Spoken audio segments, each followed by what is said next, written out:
Il fait déjà nuit noire quand la police lance l'assaut sur cette parcelle d'un quartier populaire de Kinshasa. Objectif de l'opération, démanteler un squat de consommateurs de bombé, une drogue artisanale bon marché, très toxique et addictive, fabriquée à partir de médicaments tels que l'opioïde tramadol et de résidus filtrés par les tuyaux d'échappement. Elle plonge ses utilisateurs dans un état de torpeur. Voici, il ressemble à des cadavres. Ils sont drogués à mort. Voici les produits. Mélange de produits pharmaceutiques, de drogues, ainsi de suite. Raison pour laquelle on est déterminés à mettre fin à cette pratique à la vie de Kinshasa. Allez, venez. Un à un, les occupants sont délogés à coups de taser et de matraques. La méthode est brutale et peut paraître excessive. Sous l'effet de la drogue, les interpellés se débattent à peine, mais les policiers s'exécutent fièrement devant notre caméra. Dehors, les usagers sont attachés et entassés sur le sol. Alertés par le bruit, des dizaines de voisins sont venus assister à la scène. Certains racontent que le quartier était devenu invivable à cause des trafics. Ils nous envahissent. Si vous laissez même une chemise, même une chaise, quelques minutes après, ils partent avec. Ici, ce n'est pas la Colombie. On voit qu'on commence à nous mettre de la drogue un peu partout.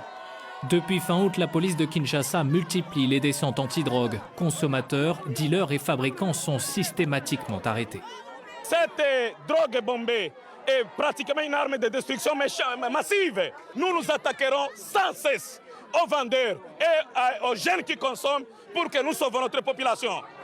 L'opération est bouclée en moins d'une heure. Les véhicules de police repartent sous les applaudissements des habitants.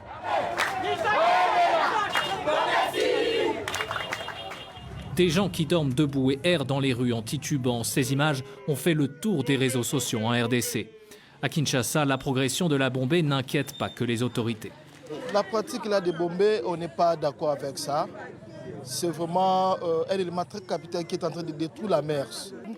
Ces derniers temps, ils arrêtent beaucoup de gens dans le quartier. C'est très bien, il faut qu'ils continuent. Quand ils les mettent au cachot, ça donne une leçon à ceux qui restent en liberté. Et ça peut les inciter à arrêter.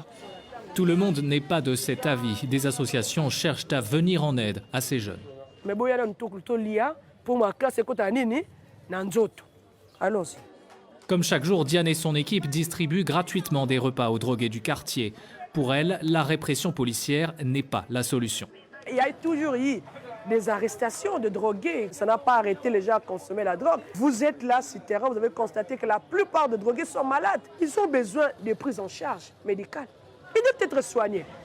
Un constat partagé par les usagers, car en plus de la dépendance, ils disent subir la pression des dealers qui inondent le marché.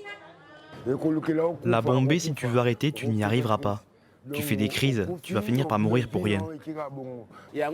Chaque matin, tu as besoin de prendre ta dose pour te sentir bien dans la journée. Et puis, c'est très facile d'en trouver, les vendeurs ne se cachent pas, ils sont partout. Tu peux trouver de la bombée pour 1000 francs ou 2000 francs. À quelques rues de là, l'ONG Tosungana Plus a installé ses bureaux dans une petite clinique. À cause de la drogue, de nombreux consommateurs souffrent d'infections respiratoires et de troubles neurologiques, mais peu sont pris en charge faute de moyens. La volonté y est.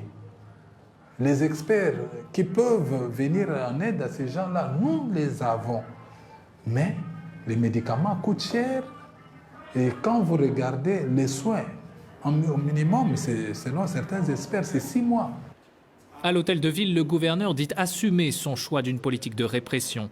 Après leur arrestation, certains consommateurs sont envoyés avec d'autres délinquants dans la province du Katanga, dans le sud du pays, pour travailler dans les champs. Quand on envoie les gens à Kanyamakasisi, ce n'est pas seulement pour faire les champs. Et là-bas, il y a une sorte de réinsertion. Il y a des écoles, des métiers. Il y en a beaucoup qui apprennent la menuiserie, la maçonnerie, la plomberie et tous ces métiers-là. Une réinsertion qui reste encore très marginale. Selon un sondage de l'ONU, près de 80% des jeunes Congolais